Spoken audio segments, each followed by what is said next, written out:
പലരും ചോദിക്കാറുണ്ട് നായ കുരച്ചതുകൊണ്ട് ടൂറിസ്റ്റുകൾ വരാതിരിക്കുമോ എന്ന്. ഉത്തരം അതെ എന്ന് തന്നെയാണ്.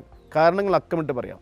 കേരളത്തിലേക്ക് വരുന്ന വിദേശ ടൂറിസ്റ്റുകളിൽ ഭൂരിഭാഗവും എക്സ്പീരിയൻഷ്യൽ ടൂറിസം ഇഷ്ടപ്പെടുന്നവരാണ്. അവർക്ക് AC കാറിൽ സഞ്ചരിക്കുന്നതിനേക്കാൾ ഇഷ്ടം ഫോർട്ട് കൊച്ചിയിലോ വർക്കലയിലോ ഉള്ള ചെറിയ തെരുവുകളിലൂടെ നടക്കാനാണ്, സൈക്കിൾ സവാരി നടത്താനാണ്. എന്നാൽ ഇന്ന് ഇത് സാധ്യമാണോ? വർക്കല ക്ലിഫിലൂടെ നടക്കാൻ ഇറങ്ങിയാൽ 10ഓളം നായ്ക്കൾ കൂട്ടമായി ആക്രമിക്കാൻ വരുന്ന വീഡിയോകൾ നമ്മൾ സോഷ്യൽ മീഡിയയിൽ കണ്ടിട്ടുണ്ട്. നടക്കാൻ പറ്റാത്ത ഒരിടത്തേക്ക് വാക്കിംഗ് ടൂർസ് ഇഷ്ടപ്പെടുന്ന യൂറോപ്യൻ സഞ്ചാരികൾ എങ്ങനെ വരും? വർക്കലയിലെ സർഫിംഗ് കമ്മ്യൂണിറ്റി പോലും പറയുന്നുണ്ട് അതിരാവിലെ ബീച്ച് ഇറങ്ങാൻ പേടിയാണെന്ന്. വലിയ റിസോർട്ടുകളിൽ താമസിക്കുന്നവർക്ക് ഗേറ്റിനുള്ളിൽ സുരക്ഷിതമായിരിക്കാം. എന്നാൽ കേരള ടൂറിസത്തിൻ്റെ ജീവൻ എന്ന് പറയുന്നത് ഹോം സ്റ്റേകളാണ്.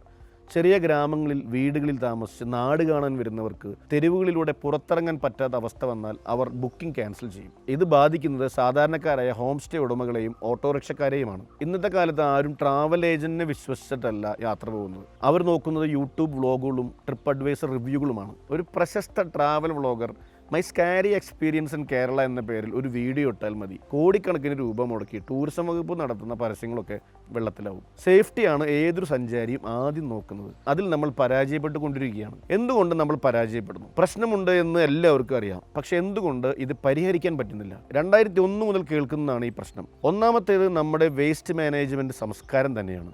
തുറന്നു പറയാമല്ലോ, നമ്മൾ മലയാളികൾക്ക് വ്യക്തി ശുചിത്വമുണ്ടെങ്കിലും സാമൂഹിക ശുചിത്വത്തിൽ നമ്മൾ വളരെ പിന്നിലാണ്.